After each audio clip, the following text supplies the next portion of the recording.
Romeo, Romeo, wherefore art thou, Romeo? Why did I do that?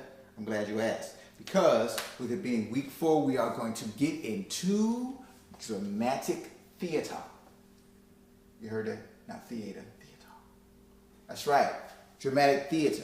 Now, before we get going with that, as I said in an email I sent you not too long ago, that we're running a little behind schedule as far as the poetry paper is concerned, and I can't wait to check out your midterms tonight, which I'm going to do.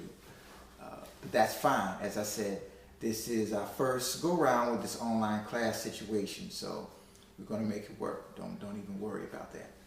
Now, back to what I was saying. Week 4, the importance of dramatic theater. Okay.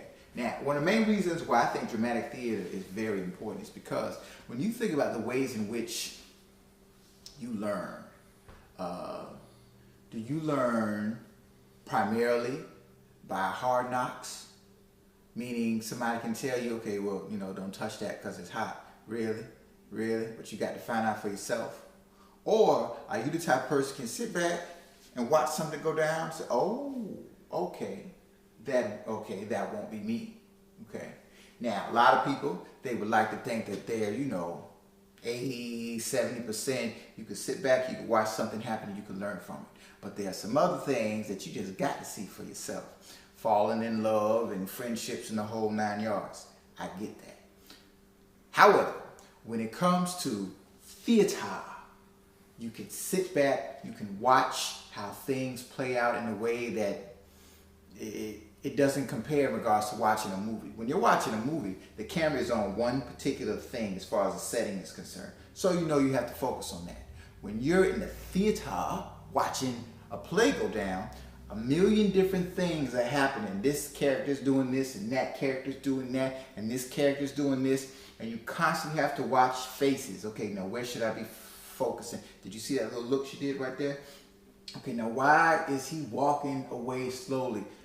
They say then that you have to be a lot more intelligent to fully take in a play as opposed to a show on TV or a movie for that particular reason. And if you think about it, watching the play would be more like life itself. Does that make sense? In fact, there's a saying that says, how about that? Be on TV makes you famous, but to be in a play, meaning to act, makes you great. So even on the stage, more is required of you. You can mess up in a play and let's do that take again. Okay. You could be in a movie, same thing. You can keep messing up until you get it right. A play, you just said it, it's gone. What are you going to do? If you messed up and somebody's supposed to be taking a cue off of what you were supposed to have done but you didn't do, can they rebound and figure out what's going on? You might say a joke in the lines that the last night the crowd didn't get. This night they're all over it. They might be on it too much. There's people talking back to you or whatever. You have to keep yourself together. Today you might not be feeling very well, but you still got to push your way through it. Okay? This particular actor, they're not here, so their understudy is working with them. Maybe their timing is off. There's all types of things that go on when it comes to a play. Also, let me tell you the exact play we're going to do. It's not going to be a situation where you pick the fiction story or you pick a poem. We're all going to do A Raisin in the Sun. A Raisin in the Sun. The main thing we're going to be focusing on is, did the family make the right decision? Now remember, as you read it, you'll see there are some different options. The father, the patriarch of the family, dies, and a lot of money is given to this family who is struggling like you would not believe in Chicago. In segregated Chicago, and it's funny actually because Chicago is just as segregated now, I'm told, as back then in the 60s and 50s when this was written. there's the idea of moving the family to a nicer section of Chicago, which happens to be considered quote unquote white. And there's some white people who are paying them even extra not to move in. There's a possibility of them getting a liquor store, which, okay, you know that's going to be profitable because wherever there's misery, there's a need for a liquor store, which makes you think again, they're in a black neighborhood. Do we really need another liquor store? All right. Okay. You have the daughter.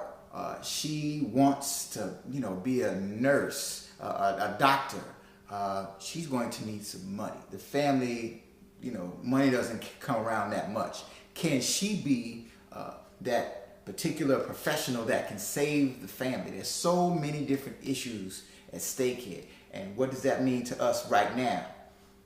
We have some people in our family, as I'm sure you do, who believe, okay, I want to get a business going. School is nice and all this other kind of stuff, but I don't want to wait for somebody else to give me a job. I can make the money right now. That's wrong with a lot of us. We don't own any businesses in our community. Everybody else comes to our community, makes money, and leaves with that money. Okay, you have that. You have someone who would say, real estate. We don't own anything. Everybody rents stuff. When you own something, that's when people respect you. That's when you can make equity and you can, buy other things based off the equity in your house. We need to own our home. Okay, that makes sense. Then you have others who are about, this is about education. As soon as you get an education, that's something they can never take away from you, which means automatically you can be able to earn more because of your education. Okay, so a lot of different ways to go about coming up. Okay. So this is what we're going to be exploring. Which way was the best way for this family to come up?